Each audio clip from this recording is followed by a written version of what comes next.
Hello, viewers. Welcome to another time again with Coach MJ. All right, this is the second episode of the ongoing teaching series, which I began this month on how it has been. How. I'm sure you enjoyed the previous one. How not to waste your time in a relationship and how to spot a waste of time relationship. Now, today I'm going to be doing something different. Today is going to be how to get your man to propose. The truth is, every lady, you need to hear this. So I will suggest that once you finish listening, share to friends and families. Now, getting a man to propose has become a very hectic task for almost every lady, especially those who are single and of age, trusting God for marriage. It's been a very big stuff for them. Some go as far as doing distinct things, distinct stuff, just to get their man's attention when it comes to marriage. Truth be told, men are stereotypes. Now, until you press the right button, you won't get the right channel. That's how stereotype men are. You need to press the right button to get the right channel. So I'm going to help you do that, know the buttons to press. But first, let me give some rules that you need to engage in, or the rules that you need to abide to. The first rule, number one, never appear desperate. The truth is, men are anti-desperate dispersants. They are like antivirus that hunts down every virus in the system. So once you come desperate, trust me, you are activating that antivirus system to hunt you down, and they would hunt you down. That most ladies feel men are scared of commitment. No, they are not scared of commitment. They are not just ready for commitment. They need to be talked to, like help to be ready. Women are built to be committed from a child. You see a lady playing with doll, trying to form a family, so there is an inbuilt system in a lady, an average lady, when it comes to family and commitment. But men, no, they are not wired that way. They are competitive in lifestyle. Everything about them is competition. Everything about them is impression, trying to conquer, trying to win. So they see family or settling down as opposite of commitment. So their brain need to be fine-tuned, or they need to be talked into that. So you trying to force them, trying to be desperate and all, you're just going to scare them away. So rule number one, don't come desperate. Now, rule number two, understand that men are stereotypes. I think most ladies have not gotten this understanding. Men are stereotype. What do I mean by stereotype? I mean they are one-way traffic. From the first day, they already know what they want till the last day. Women are emotional. They tend to dwindle with emotions and seasons and all of those stuff. Men don't act that way. In fact, from the one, he's already hanging out with you. Trust me, for the next 3 months, he already knows if you are the one or not. So even if you want to engage in prayer, mountain venture, religious activities, I'm sorry, before you started, he has already made this choice. So understand that men are stereotypes. So you need to, from the onset, start positioning yourself into that ideal lady. Now, into the main teaching, how to get your man to propose. Number one, these are the activities you should engage in. They are practical activities. I love to give practical activities, not theoretical activities, things that you engage in that over time has been proven, tested, and has generated results. So now the first thing is subtly. There's what they call subtly. Subtly use the word of we instead of I. From the first foremost discussion, after both of you have agreed to start dating officially, subtly start chipping in the we factor. This we makes it a collective thing. There's a way you chip in the we factor that whenever he's thinking anything, his brain has been programmed to we. Remember the rule I told you, men are stereotype. So you need to start reprogramming them from the onset. So in your conversations, instead of, let's say, okay, let me give an example now. And he comes back from work, or he's going through a difficulty or probably some challenge that needs help and advice and all. Don't say, how are you going to? Don't use the word you. Use the word, honey, how are we going to solve this? Or from the early credo, ladies, let me chip this in. From the early credo, start using stuff like, how are we going to save money to buy a car? How are we going to save money? Okay, the rent is due. Even if it's his rent, or even if you don't have shit to contribute. Honey, how are we going to come up with it? Use more of we than I. I'm telling you the truth. If you're going to the market, I went to the market today and I thought that I should get us a shirt. Just buy. Those are minor things, but I'm telling you, you are reprogramming his mind. So when he wants to think of anything to do, what comes to his mind first is we. So he doesn't think alone as a bachelor does. He starts thinking collectively, bringing you in the picture.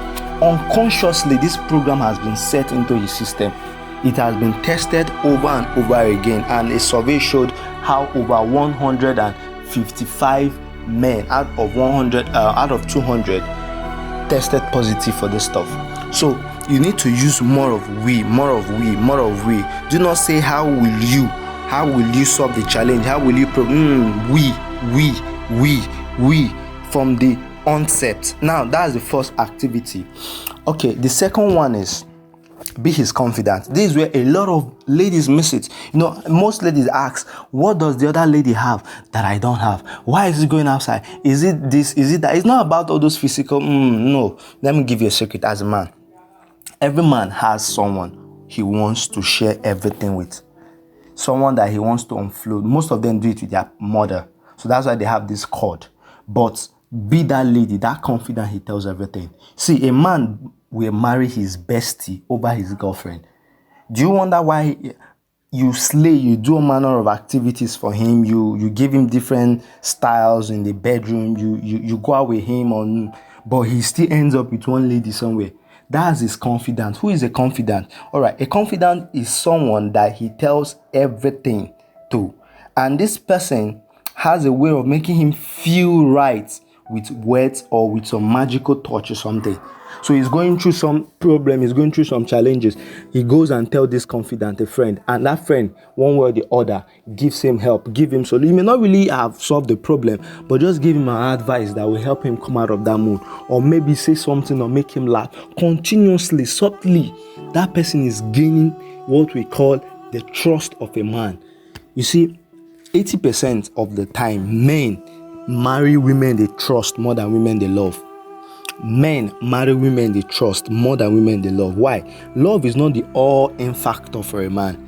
Love can be the all-in factor for a woman, but not for a man. So they marry who they trust, someone that has over the years won their confidence, over the years known every secret aspect of them. Trust me, you are the candidate. So if you're in a relationship and your man is not giving you full, don't push him to want to say, you are not telling him, don't come that way, you don't tell me this, you don't, no. Gently position yourself. When he shares with you once more, as tiny as the problem may be, push for a way to be someone that will give him the right form of advice. Even if you don't know, you may just say, okay, I'll think about it, ask people, and gradually you keep climbing the pyramid. So that's how you become his confidant. And when you engage in this often, you win that trust level. It's trust that makes men marry you more than love. I'm telling you, that is it. Now, the next activity, that's the third activity to engage in. Play politics. Play politics. The most influential person in a man's life is his mother or anyone who plays the motherly figure in his life. Trust me. The second most influential person is his friends he hangs out with more often. For some guy, let's say on the ratio of 2 out of 10, maybe their father played the influential figure, but most of the time is the mother. So the person you need to play politics with in terms of winning their acceptance, the mother. So once he introduces you to the mom, from that, don't say it doesn't matter. It matters a lot, because you won't be there when they will be discussing the final episode of who he will settle down with. Men tell their mom, they tell their bestie, their friends, those they hang out with. Maybe they go out for a drink or they go out for a nice time after work. That table you think that is just full of drinks is where major life decision is taking place on. I'm telling you the truth. Maybe that friend you just see, maybe he's just a prayer partner, someone that come and they pray, and that circle is where major decisions. That's how men are. They don't just, very few occasions that men just take up such decisions all by themselves. They always share with friends to get opinion. So once he introduces you to all those ones, start playing politics. What is politics? You just advertise yourself to them for the right reasons. Do you know why? Let me share something with us when it comes to advertisement. Do you know why companies spend so much on advert? They advertise the same product on radio, advertise the same product on TV, advertise the same product on the internet, advertise it everywhere, billboards and all those stuff. Do you know why? What? They want repetition. There is a way your memory captures something often and often. Now, when it now comes for time to choose, that thing will come back. It's law of attraction. So let's say in the morning you're driving to work, you see a billboard, Peak is the best milk. You get to work, you tune on your TV, Peak is the best milk. You're coming back, maybe on the radio, Peak is the best milk. Now, unconsciously, you're trying to watch a TV series, it flashes up, Peak is the best milk.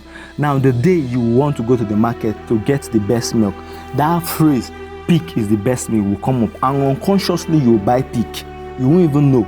So that's how adverts, that's why companies invest millions of dollars or naira on advertising. So the same way you need to play politics by advertising yourself. So by the time he's now trying to settle, asking his friend, out of 5 options he has, who should I go for? Who do you think is the best?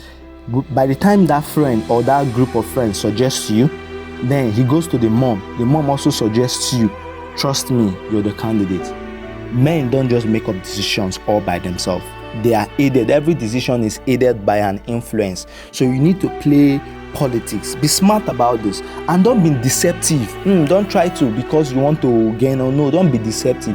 Genuinely be the lady that everyone will want him to settle down with. Genuinely. Don't try to cut corners, try to blackmail, trying all manner of stuff. No. Genuinely, when it comes to the mother, be the person that you would want him, you want her to recommend to her son. Then the next point, which is the 4th point, is be natural. Be you. Women, I've seen a lot of women or ladies that try to be who they are not. Trust me, you don't want that. You don't want that. Just be you. Just be you. Be who you are. Be you, and be you in a modest way. Because the you are is the same you that he will live with for the rest of his life. You can't pretend forever. No. The problem many women have when it comes to not being the chosen one is that they pretend so much to be who they are not. And when the man finds out who they really are, he gives them the second position in his love life. So be you. Be you irrespective of the situation. Be you. Try to be modest. Try to show your true your true character, because that's where he will fall in love with. They want you to be natural. They want you to be you. They want you to be honest, modest, and how will I put it now? They want you to just be who you are, because that's the best. You see, women, they try to cover up. I appreciate all of those stuff because we all have insecurities. But most of the guys, most of the men, or will I say more in number, in terms of quantity, fall in love with those points you're trying to hide. Maybe you cry so much in the morning when you're weak. That's the soft spot he will fall in love with. To you is a weakness, but to him is an attraction point. So be you. Now, the last point, because of time, is what? Be financially, morally, and spiritually supportive. Especially financial support. Don't carry the mentality of your money is our money and my money is my money only. Financially supportive ladies are the more appealing to be a life partner. Financially supportive ladies are the more appealing to be a life partner. Be supportive. Support him when his cash is down, and do it genuinely, not because you want a payback or because you want him to propose to you. Or no. Support him genuinely. I'm going to share with us a story. Now, there was this story of a true life story of an Oba in the Asian city of Benin. So they were trying to interview how he got to marry the wife and how he finally chose her as the one to marry. This was what he said. He said many years ago, when he was nobody, when he was just trying to be a man. And this lady, his lady he was trying to get to be his girl then, was already a princess from a wealthy family and all. But guess what happened? That there was one day he came to the home on his way coming to visit the lady to take her out. He got stained by the rain, his bicycle fell, he and his friends, so they were muddy and all. But at the same time, the parents were arranging for the lady, that is the fiancée to get married to someone else who was influential and all. That one came with car to pick the lady for the same occasion. But when he got there, the lady refused going with that man and wanted to go with him. And in the presence of everybody, the lady took him to the back, cleaned him up, came out and rode out with him on that bicycle. He said that was the day he knew that this woman was his wife. Why? That woman supported him morally. He gave him esteem. He gave him value. You don't talk down on men anyhow. And these were most ladies, the Missy, they talk down on a man because he's not their man. That man may know someone who is in need of a wife. So he will refer you. So you need to be morally supportive, ladies. Don't use your mouth to wash down people. Even if they have nothing to offer you at that point, don't conclude yet. Don't conclude yet. That's my advice. Don't conclude yet. So be supportive to your man, to your male friends. You don't know the particular one. God will inform that this you are his wife or this is your wife. You understand what I'm trying to say? So you have to be morally supportive. Be spiritually supportive too. There's a God factor in everything we do. So you need to go down on your knees, pray for him, pray for his business, pray for your male friends, pray for them. Or if you're already in prospect with someone, spend time and pray with him. Call him up, encourage him from the scripture. Both of you should study together, have some quiet time to pray together. By so doing, you are building him up. Every man is a function or a product of what a woman makes out of him. There are no self-made men anywhere. They are all product of what a woman makes out of him. So the more you start playing that influential role of which his mother always played, he begins to see you as a wife. All right, this is where we are going to stop. I want to thank you for your time, but stick onto my channel, stick onto Noble Heart Love Clinic, both on WhatsApp, on Facebook, on Instagram, and follow me up. And more importantly, like and share. Thank you. Till the next episode, remember to get my book, Attracting a Suitable Soulmate. It's going to help you a lot. Most of all the teachings I'll be discussing or I have been discussing are extracts from that book. Is a very wonderful ebook that will help you fine-tune your love life and take you from where you are to where you're supposed to be. Until next time, my name remains Coach MJ. Thank you.